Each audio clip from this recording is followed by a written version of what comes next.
نحمده ونصلي على رسوله الكريم اما بعد فاعوذ بالله من الشيطان الرجيم بسم الله الرحمن الرحيم وقال الله تبارك وتعالى في القرآن المجيد والفرقان الحميد شهر رمضان الذي انزل فيه القرآن هدى للناس وبينات من الهدى والفرقان صدق اللہ العظیم۔ خوب نام محمد ہے مومنوں جس میں نقطہ بھی رب کو گوارا نہیں، جو نبی کی محبت سے منہ پھیر لے دونوں عالم میں اس کا گزارا نہیں۔ میرے محترم سامعین، میرے جتنے بھی سننے والے نوجوان بزرگ حضرات، آپ سب کو السلام علیکم ورحمۃ اللہ وبرکاتہ۔ میں نے آپ حضرات کے سامنے قرآن مجید کی آیت مبارکہ تلاوت کی ہے، جس کا رمضان المبارک کے ساتھ ربط ہے۔ میرے دوستو، رمضان المبارک کے مہینے میں چند دن باقی ہیں۔ رمضان المبارک کی آمد ہے، کچھ دنوں بعد یہ مہمان آ جائے گا، اور جو اس مہمان کی مہمان نوازی کریں گے وہ بہت ہی باخوش انسان ہوں گے، اور جو اس کی مہمان نوازی نہ کر سکے ان سے زیادہ محروم شخص کوئی بھی نہ ہوگا۔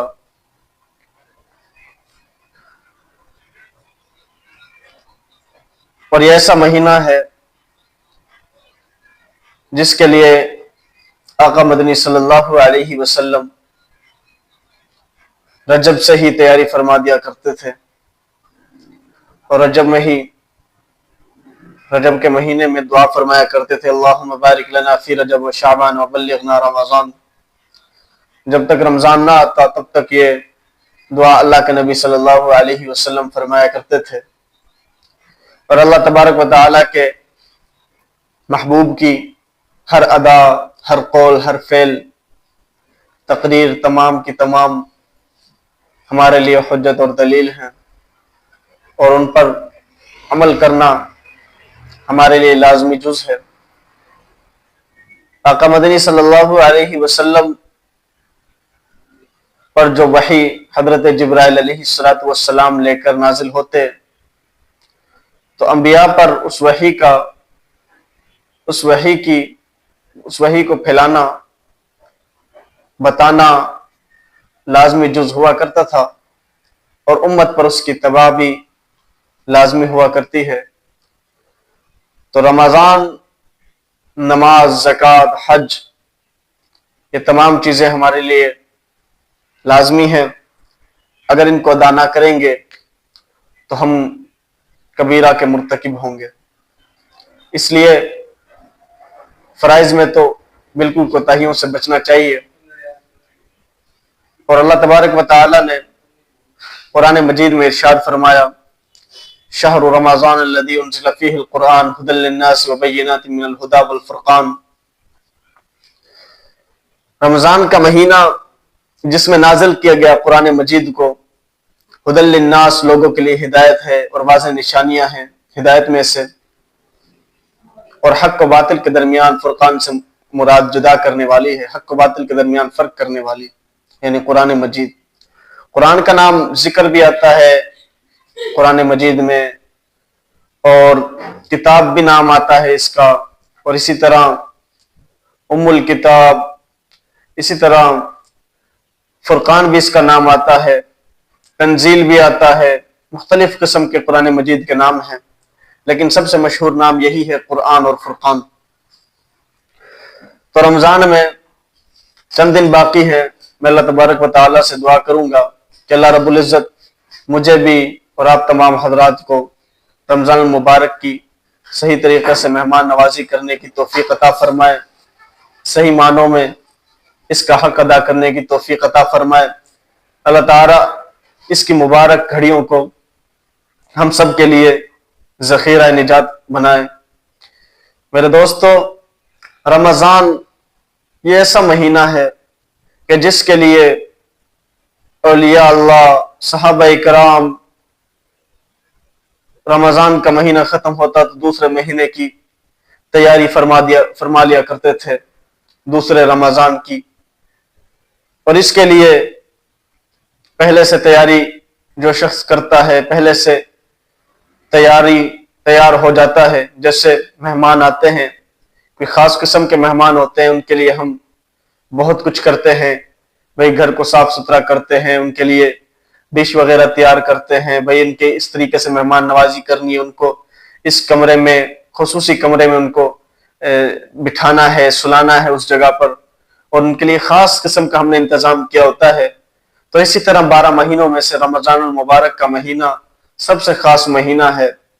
اس مبارک مہینے میں بہت زیادہ اللہ تبارک و تعالیٰ کی تجلیات نازل ہوتی ہیں، اور ان تجلیات کا ظہور بہت سارے حضرات بہت سارے اللہ کے ولی مشاہدہ بھی کرتے ہیں، اور وہ ان تجلیات کو زیادہ سے زیادہ اپنانے کی، ان کو حاصل کرنے کی کوشش کرتے ہیں. تو میرے دوستو، رمضان المبارک، رمضان یہ کس چیز سے مشتق ہے؟ لغت میں حدیث مبارکہ میں فَإِنَّهَا تَرْمُزُ الذُّنُوبَ. اب رمز کا معنی لغت میں جلا دینے کے آتے ہیں. رمز کا معنی لغت میں جلا دینے کے آتے ہیں. تو فَإِنَّهَا تَرْمُزُ الذُّنُوبَ حدیث مبارکہ ہے کہ رمضان المبارک کا مہینہ گناہوں کو جلا دیتا ہے. رمضان المبارک کا مہینہ گناہوں کو جلا دیتا ہے. میرے دوستو، حدیث مبارکہ کا مفہوم ہے کہ جو رمضان المبارک کا پہلا روزہ رکھتا ہے، اللہ تبارک و تعالی اس کے پچھلے تمام گناہوں کو اللہ تعالیٰ معاف فرما دیتے ہیں. تو آپ اندازہ لگائیے کتنا مبارک مہینہ ہے، کتنا بسعادت مہینہ ہے، کتنا اللہ تبارک و تعالیٰ کے قریب کر دینے والا مہینہ ہے، کتنا نبی صلی اللہ علیہ وسلم کی سنتوں سے جوڑ دینے والا مہینہ ہے. میرے دوستو، اگر اس مہینے کو ہمیں اپنانا ہے، اس کی تجلیات کو حاصل کرنا ہے، اس کے فیوز و برکات کو حاصل کرنا ہے، تو اس کے لیے ہمیں گناہوں سے بچنا ہوگا، ہمیں غیبت سے بچنا ہوگا، ہمیں حسد سے بچنا ہوگا، بغض، کینہ، تکبر سے بچنا ہوگا، ریاکاری سے بچنا ہوگا. ان گناہوں سے بچ گئے، کبیرہ گناہوں سے بچ گئے، یقیناً ہم اس کے فیوزات کو حاصل کر لیں گے. لیکن اگر ہم گناہوں سے نہ بچ سکے، ہم نے اسی طریقے سے غیبت جاری رکھی، ہم نے بہتان لگانا دوسرے پر جاری رکھے، جھوٹ بولنا، غیبت، جتنے بھی کبیرہ گناہ ہیں تمام کو ہم نے نہ چھوڑا، تو میرے دوستو پھر ہمارے رمضان المبارک کا کوئی فائدہ نہیں ہے، بلکہ رمضان المبارک نجات کے بجائے یہ باعث ہمارے لیے عذاب بن جائے گا. اس لیے حضرت جبرائیل علیہ السلام اللہ تبارک و تعالی سے جس وقت منبر کی سیڑھی پر قدم رکھتے ہیں، دعا کرتے ہیں کہ ہلاک ہو جائے وہ شخص جس نے رمضان المبارک کا مہینہ پایا اور وہ اس میں اپنی مغفرت نہ کروا سکا. تو اللہ کے نبی صلی اللہ علیہ وسلم اس حضرت جبرائیل علیہ السلام کی دعا پر آمین کہتے ہیں. آپ اندازہ لگائیے دعا کرنے والے کون؟ دعا کہہ لیجئے، بد دعا کہہ لیجئے. بد دعا کرنے والے کون؟ حضرت جبرائیل علیہ السلام، تمام فرشتوں کے سردار. اور آمین کہنے والے کون؟ تمام نبیوں کے سردار، تمام کائنات کے سردار. اب آپ اندازہ لگائیے جو بد دعا کر رہے ہیں وہ فرشتوں کے سردار، اور جو آمین کہہ رہے ہیں وہ تمام کائنات کے سردار. تو بتائیے اس بد دعا کا جو شخص سبب بنے تو بتاؤ وہ ہلاکت سے بچ سکتا ہے؟ یقیناً نہیں بچ سکتا. تو میرے دوستو، رمضان حدیث مبارکہ جیسے آپ حضرات کے سامنے پیش کی، یہ مہینہ ایسا ہے کہ گناہوں کو جلا دیتا ہے. جو غیبت سے بچتا ہے، حسد سے بچتا ہے، گناہوں سے بچ جاتا ہے، وہ یقیناً اس مہینے میں اللہ تبارک و تعالیٰ سے بخشش طلب کر لیتا ہے، اللہ تبارک و تعالیٰ کے زیادہ قریب ہو جاتا ہے. اور جو اس مبارک مہینے کے اندر اللہ تبارک و تعالیٰ کے جتنا زیادہ قریب ہوتا ہے، اس کے باقی 11 مہینے تمام کے تمام اللہ تبارک و تعالیٰ کے قریب کر دینے والے ہوتے ہیں. اس لیے اس مبارک مہینے کی ہمیں قدر کرنی چاہیے. جیسے ہفتہ میں دنوں میں رمضان جمعے کا دن سب سے قیمتی دن ہے، سب سے مبارک دن ہے، اسی طرح مہینوں میں سب سے مبارک مہینہ رمضان المبارک کا مہینہ ہے. اسی میں قرآن مجید کو نازل کیا گیا، اسی مبارک مہینے کے اندر لیلۃ القدر کی رات کے اندر قرآن مجید کو نازل کیا گیا. یہ مبارک رات ایسی ہے کہ جو 1000 مہینوں سے زیادہ افضل ترین ہے. اندازہ لگائیے 1000 مہینوں سے زیادہ افضل ترین رات ہے. وہ واقعات آتے ہیں کہ کسی صحابی نے عرض کیا کہ اللہ کے نبی صلی اللہ علیہ وسلم، پہلے لوگوں کی اتنی عمریں ہوا کرتی تھی، صحابہ یا صحابیاں نے کسی نے عرض کیا تو اللہ کے نبی صلی اللہ علیہ وسلم نے ارشاد فرمایا. تو ان صحابی نے عرض کیا کہ یا رسول اللہ صلی اللہ علیہ وسلم، وہ تو ثواب میں ہم سے بہت زیادہ آگے بڑھ گئے، بہت زیادہ آگے نکل گئے، ان کی عمریں زیادہ تھی، انہوں نے نیکیاں زیادہ کی. تو اللہ کے نبی صلی اللہ علیہ وسلم نے ارشاد فرمایا اس امت کو ایک ایسی رات عطا کی گئی جو 1000 مہینوں سے افضل ہے.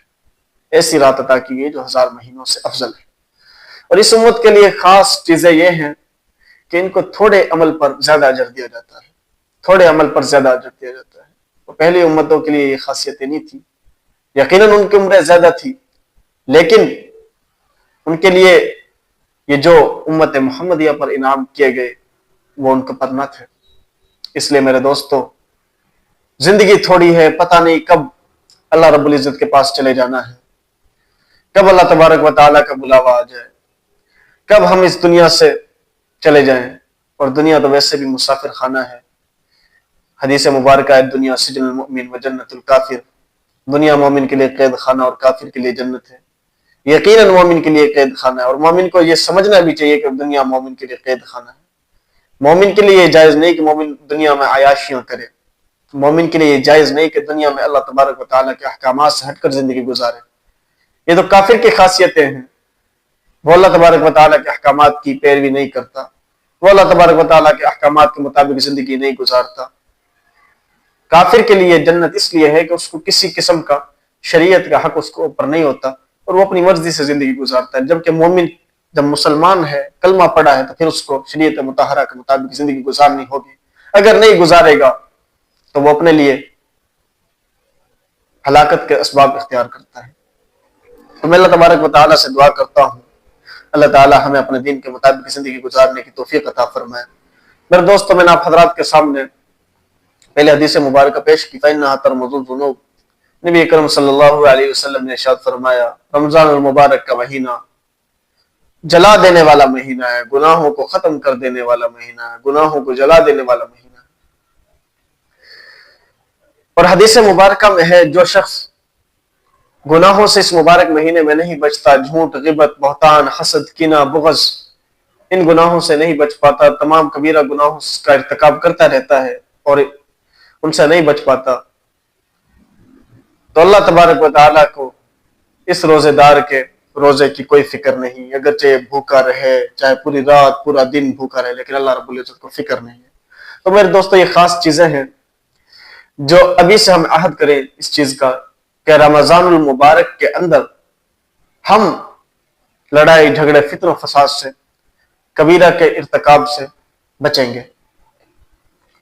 تو انشاءاللہ رمضان المبارک کا مہینہ ہمارے لیے ذخیرہ نجات بن جائے گا. حدیث مبارکہ میں ہے کہ اس مبارک مہینے کے اندر جو شخص سجدہ کرتا ہے اس کو 2500 نیکیاں دی جاتی ہیں. اور رمضان المبارک کے لیے جنت رمضان جس وقت ختم ہوتا ہے اس وقت سے تیار کرنا شروع کر دیا جاتا ہے. جنت کو مزین کرنا شروع کر دیا جاتا ہے. جب رمضان المبارک آتا ہے، شروع ہوتا ہے، تو جنت عرض کرتی ہے یا اللہ اس میں میرے اپنے نیک بندوں کو داخل فرما دے جن کے لیے تیار کی گئی ہے.